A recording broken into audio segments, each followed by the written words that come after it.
إن الحمد لله نحمده ونستعينه ونستهديه ونستغفره ونعوذ بالله من شرور أنفسنا وسيئات أعمالنا من يهده الله فلا مضل له ومن يضلل فلا هادي له وأشهد أن لا إله إلا الله وحده لا شريك له له الملك وله الحمد يحيي ويميت وهو على كل شيء قدير وأشهد أن محمدا عبده ورسوله المبعوث رحمة للعالمين صلى الله عليه وسلم وعلى آله وصحبه ومن تبعهم بإحسان إلى يوم الدين.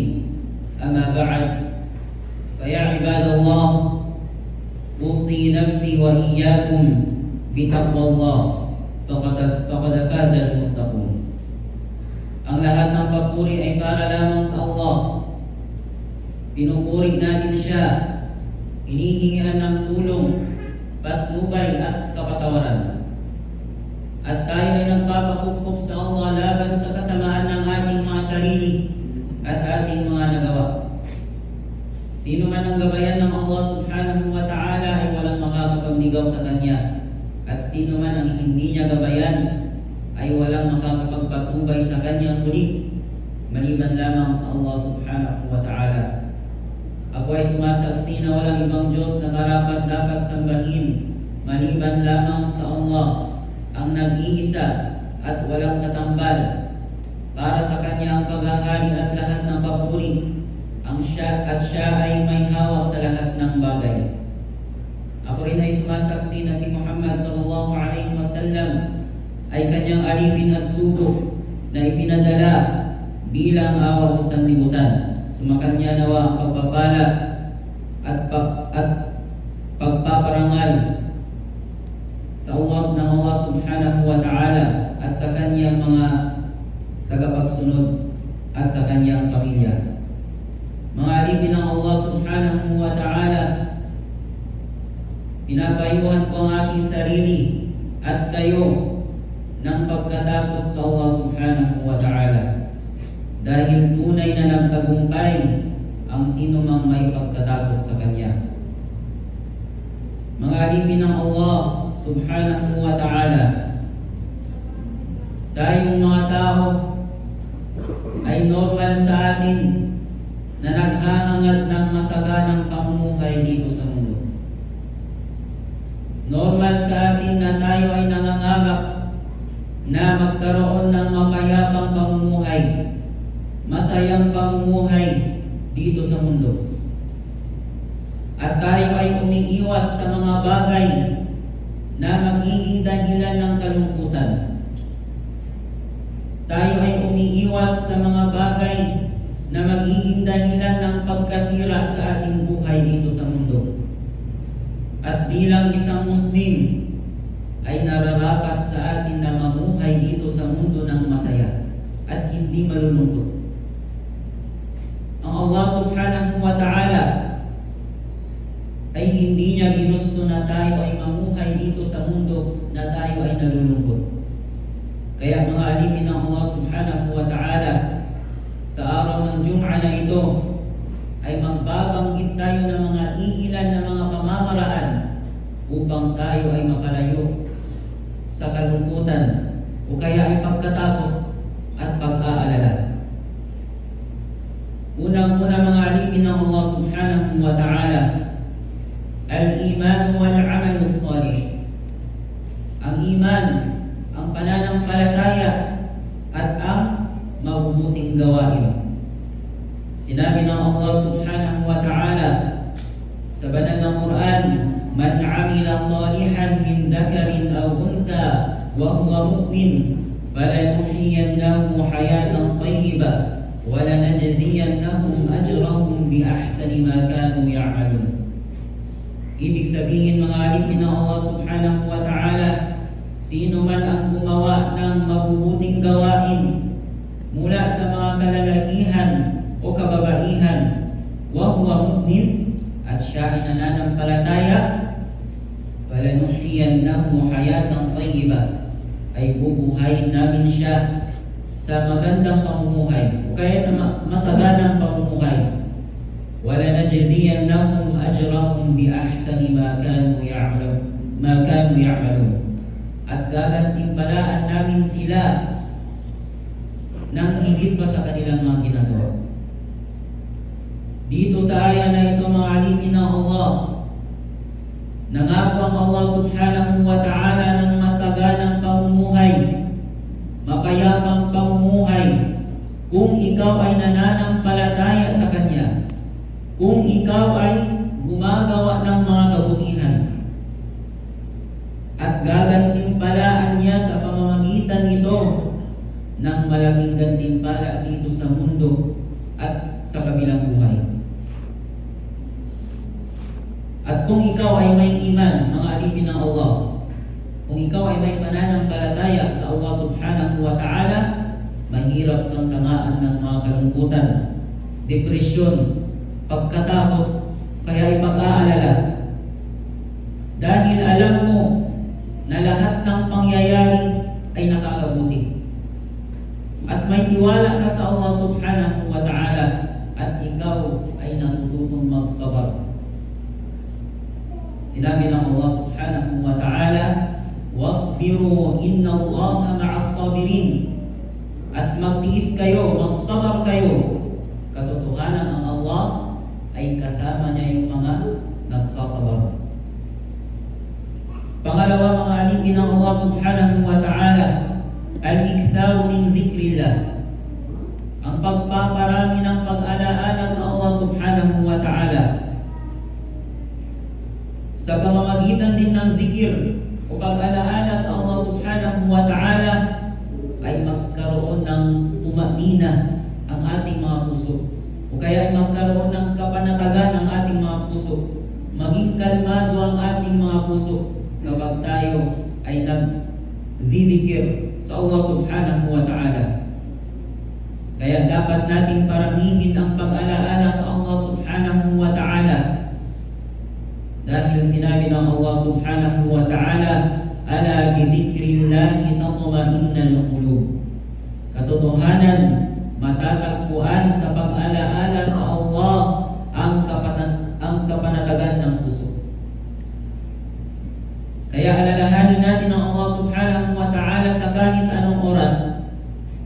Alalahanin natin siya sa kahit anong paraan na halal at hindi sa pamamaraan ng bid'ah.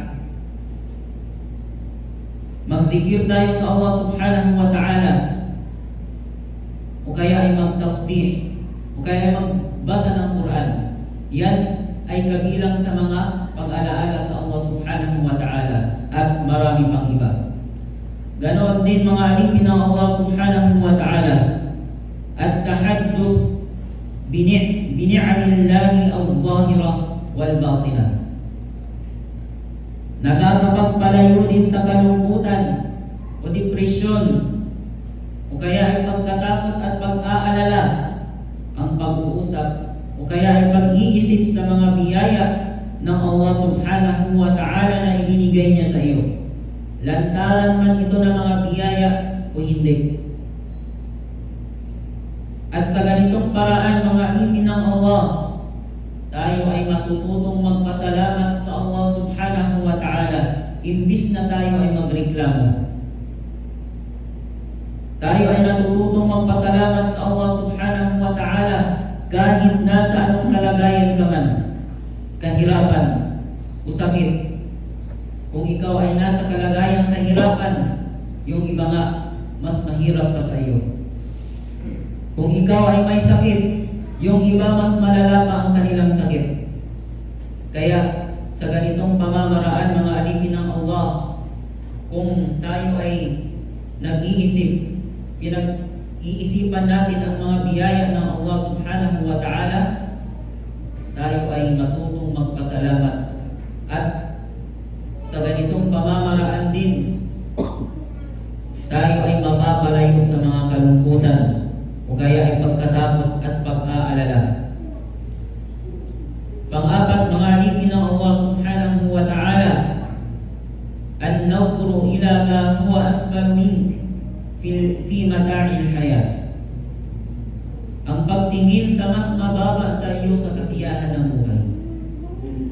Sinabi ng Rasul sallallahu alaihi wasallam, "Unzuru ila ma huwa asfal minkum wa la tanzuru ila man huwa fawqakum فإنه أجدر أن لا تزدروا نعمة الله عليكم." Rawahul Bukhari.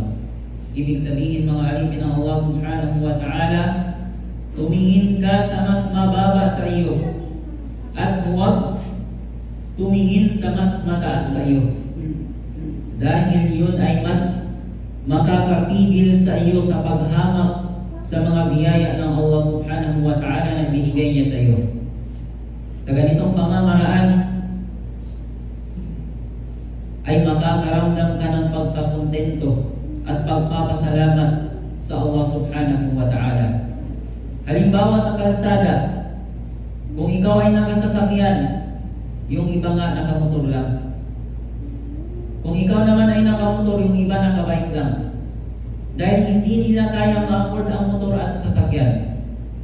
Kung ikaw naman ay nakabike, yung iba nga naglalakad lang. At kung ikaw naman ay naglalakad, yung iba hindi nila kayang maglakad dahil nilikha sila ng Allah subhanahu wa ta'ala na walang mga paa. At sa tuwing nag-iisip ang tao patungkol sa mga biyaya ng Allah subhanahu wa ta'ala, ay doon niya nare-realize na ang dami pa ng mga biyaya na ibinigay ng Allah subhanahu wa ta'ala sa kanya. Kapag pinag-iisipan niya yung mga biyaya ng Allah subhanahu wa ta'ala, doon niya maiisip na ang dami palang ibinigay ng Allah subhanahu wa ta'ala sa kanya na hindi niya ibinigay sa iba. At sa ganitong pamamaraan mga alipin ng Allah, tayo ay mapapalayo sa mga kalungkutan, o kaya ay pagkatakot, o kaya ay pag-aalala. Panglima mga alipin ng Allah subhanahu wa ta'ala, al-ishtighalu bi'amalin min al-a'mal aw ilmin min al-ulum an-nafi'ah. Isa din sa pamamaraan ay yung gawin mong busy ang iyong sarili sa mga bagay na may kabuluhan. Gawin mong abala ang iyong sarili sa mga bagay na kinalulugdan ng Allah subhanahu wa ta'ala at mga halal na mga bagay katulad ng pag-aaral. Dahil kapag ikaw ay abala, ikaw ay busy, maaaring makakalimutan mo na ang mga bagay na magiging dahilan ng kalungkutan. Kung ito man ay nakaraan, may mga nangyaring mga hindi maganda sa iyong nakaraan, maaaring makakalimutan mo na ito dahil sa sobrang abala mo sa mga bagay na may kabuluhan, mga bagay na kinalulugdan ng Allah subhanahu wa ta'ala, mga bagay na maaaring makakatulong sa iyong kinabukasan. O kaya ay sa ganitong paraan din, hindi mo na din maiisip, o kaya ay hindi ka na mag-aalala sa iyong kinabukasan. Halimbawa, ikaw ay natatakot sa iyong kinabukasan. Ano na ba ang mangyayari sa aking kinabukasan? Kapag abalang-abala ka, kapag abalang-abala ang iyong sarili sa mga bagay na may kabuluhan, mga bagay na halal at kinalulugdan ng Allah subhanahu wa ta'ala, maaaring hindi mo na maiisip yung mga hindi magandang pag-iisip patungkol sa iyong kinabukasan. Kaya dapat mga alipin ng Allah subhanahu wa ta'ala, gawin natin abala ang ating mga sarili sa mga bagay na may kabuluhan at hindi sa bagay na mga walang kabuluhan. Gawin natin abala ang ating mga sarili sa mga bagay na maaaring makakatulong sa ating sarili sa kasalukuyang panahon o kaya ay makakatulong sa ating future. At gawin natin ito mga alipin ng Allah subhanahu wa ta'ala ng may pagsisikap at ikhlas para sa Allah subhanahu wa ta'ala. Pang-anim mga alipin ng Allah, an-nisyanu ma madha min al-makarih, ang paglimot sa mga nakaraang kasawian. Ang pagkalimot sa di magandang nakaraan, lalo na yung mga nakaraan na sa tuwing naaalala mo ito, ikaw ay nalulungkot. At ang mga nakaraang ito ay hindi na dapat pwedeng pag-usapan pa at hindi na dapat pwedeng balikan, dahil walang magandang maidudulot yan sa iyo kapag inaalala mo pa yung mga nakaraang magdudulot lang ng kalungkutan sa iyo. Dapat sa atin mga alipin ng Allah subhanahu wa ta'ala, katulad ng sinabi natin kanina, ay dapat mag-focus lang tayo sa kasalukuyang panahon. Mag-focus lang tayo sa present na maaaring makakatulong sa ating future. At dapat tayo ay magsikap. Dahil sinabi ng Rasul sallallahu alaihi wasallam sa isang hadith, ihris ala ma yanfa'uk wasta'in billah wala ta'jiz, wa idha asabaka shay'un fala taqul law anni fa'altu kada kana kada wa kada, walakin qul qaddarallahu ma syaa fa'ala fa inna law taftahu 'amal asy-syaitan. Rawahu Muslim. Ibig sabihin ng hadith na ito mga alipin ng Allah, ihris ala ma yanfa'uk, maging masigasig ka sa kung anong nakikinabang sa iyo. Wasta'in billah, at humingi ng tulong sa Allah subhanahu wa ta'ala. Wala ta'jiz, at huwag kang sumuko. Kung may mangyari man sa iyo, wa idha asabaka shay'un fala taqul, kung may mangyari sa iyo, huwag mong sabihin, kung ginawa ko lang sana ang ganito at ganyan, nangyari na sana ang ganito ganyan.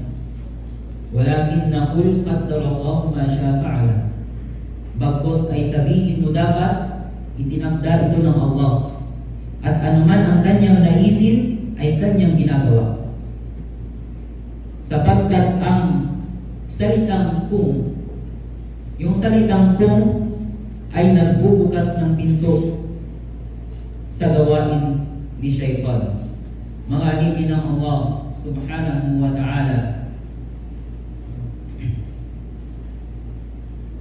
Ganon din mga alipin ng Allah, ad-du'a'u bi salahid dini wad dunya wal akhirah. Isa din sa mga paraan ng pagkalayo sa kalungkutan, depresyon, pagkatakot, o kaya ay pag-aalala, ay ang pagdua sa Allah subhanahu wa ta'ala na maging maayos ang iyong kalagayan. Kalagayan man na pang makamundo, kalagayan man na pang relihiyon, kalagayan man na pang kabilang buhay. Paramihin natin ang pagdua sa Allah subhanahu wa ta'ala. Magdua tayo sa Allah subhanahu wa ta'ala araw-araw. At kabilang sa mga dua na binabanggit ng Rasul sallallahu alaihi wasallam ay ang dua na Allahumma aslih li dini alladhi huwa ismatu amri waslih li dunyaya allati fiha ma'ashi waslih li akhirati allati ilayha ma'adi waj'al hayata ziyadatan li fi kulli khair waj'al mauta rahatan li min kulli syarr. Rawahu Muslim. At ibig sabihin ng dua na iyon, O Allah, ituwid mo ako, ituwid mo para sa akin ang aking relihiyon na siyang pananggalang sa aking mga gawain, at ituwid para sa akin ang aking makamundong buhay na kung saan ay aking kabuhayan, at ituwid mo para sa akin ang aking kabilang buhay kung saan ang aking pagbabalik, at gawin ang buhay na isang pagtaas para sa akin sa bawat kabutihan, at gawin ang kamatayan na isang ginhawa para sa akin mula sa bawat kasamaan. At isa rin na dua na binabanggit ng Rasul sallallahu alaihi wasallam اللهم رحمتك أرجو فلا تكلني إلى نفسي طرفة عين واصلح لي شأني كله لا إله إلا أنت. Rawahu Abu Dawud bisnad sahih. Ibig sabihin ng dua na iyon, mga alipin ng Allah, O Allah, umaasa ako sa iyong awa. Huwag mo akong ipaubaya sa aking sarili sa isang kisap mata, at ayusin mo ang lahat ng aking mga gawain. La ilaha illa anta, walang Diyos maliban ikaw. At marami pang ibang mga dua na pwede natin gamitin. Mga alipin ng Allah, kapag ginawa ito ng isang alipin, kapag ginawa mo ito, mga alipin ng Allah, at sinanay mo ang iyong sarili na may tamang intensyon at nagsumikap ka na maging totoo ang iyong mga dua, ay gawin din ng Allah subhanahu wa ta'ala na totoo ang iyong mga dua at palitan ang kalungkutan ng kasiyahan. وأقول قولي هذا وأستغفر الله لي ولكم ولسائر المسلمين والمسلمات من كل ذنب فاستغفروه إنه هو الغفور الرحيم. العالمين والصلاة والسلام على أشرف الأنبياء والمرسلين نبينا محمد وعلى آله وصحبه أجمعين. أما بعد, pagmuling babanggitin natin mga alipin ng Allah subhanahu wa ta'ala at tawakkul ala Allah, ang pagtitiwala sa Allah subhanahu wa ta'ala. Ang pagtitiwala sa Allah ay isa sa mga sandata laban sa mga kalungkutan, depresyon o pagkatakot at pag-aalala. Kaya dapat tayo magtiwala sa Allah subhanahu wa ta'ala kahit anong mangyari, at panatilihin ang pagiging malakas ng puso, at huwag agad susuko sa mga pagsubok. Kung ikaw ay sinubukan ng Allah subhanahu wa ta'ala, at nang dahil ikaw ay tao lamang, ikaw ay nakaramdam ng kalungkutan, huwag ka agad susuko. Huwag ka magpapatalo sa mga hindi magagandang pag-iisip. Dapat sa atin, mga alipin ng Allah, ay magtiwala tayo sa ating Panginoon, ang Allah subhanahu wa ta'ala, dahil sinabi ng Allah subhanahu wa ta'ala sa kanyang banal na Quran, وَمَنْ يَتَوَكَّلْ عَلَى اللَّهِ فَهُوَ حَسْبُهُ. Ibig sabihin, at sino man ang magtiwala sa Allah, kung sa ganoon, sapat na sa kanya ang Allah. Mga alipin ng Allah, kung ang tao may tiwala sa Allah subhanahu wa ta'ala, mahirap siyang tamaan ng kalungkutan, mahirap siyang tamaan ng pagkatakot at pag-aalala. Lumalakas din ang kanyang puso, at hindi siya natatakot dahil alam niya na ang Allah subhanahu wa ta'ala ay may hawak sa lahat ng pangyayari, at siya ay nagtitiwala sa Allah subhanahu wa ta'ala. Nawa ay ilayo tayo ng Allah subhanahu wa ta'ala sa kalungkutan o kaya ay sa pagkatakot at pag-aalala, at nawa ay patatagin tayo ng Allah subhanahu wa ta'ala. Ayyuhal mu'minun, sallu ala nabiyyikumul karim, fa inna Allah amarna bidhalik wa bada'a bi nafsihi faqala إن الله وملائكته يصلون على النبي يا أيها الذين آمنوا صلوا عليه وسلموا تسليما. اللهم صل على محمد وعلى آل محمد كما صليت على إبراهيم وعلى آل إبراهيم إنك حميد مجيد. وبارك على محمد وعلى آل محمد كما باركت على إبراهيم وعلى آل إبراهيم إنك حميد مجيد. اللهم اغفر للمؤمنين والمؤمنات والمسلمين والمسلمات الأحياء منهم والأموات برحمتك يا أرحم الراحمين. اللهم إنا نسألك من الخير كله عاجله وآجله ما علمنا منه وما لم نعلم، ونعوذ بك من الشر كله عاجله وآجله ما علمنا منه وما لم نعلم. اللهم إنا نسألك الجنة وما قرب إليها من قول وعمل، ونعوذ بك من النار وما قرب إليها من قول وعمل. ربنا آتنا في الدنيا حسنة وفي الآخرة حسنة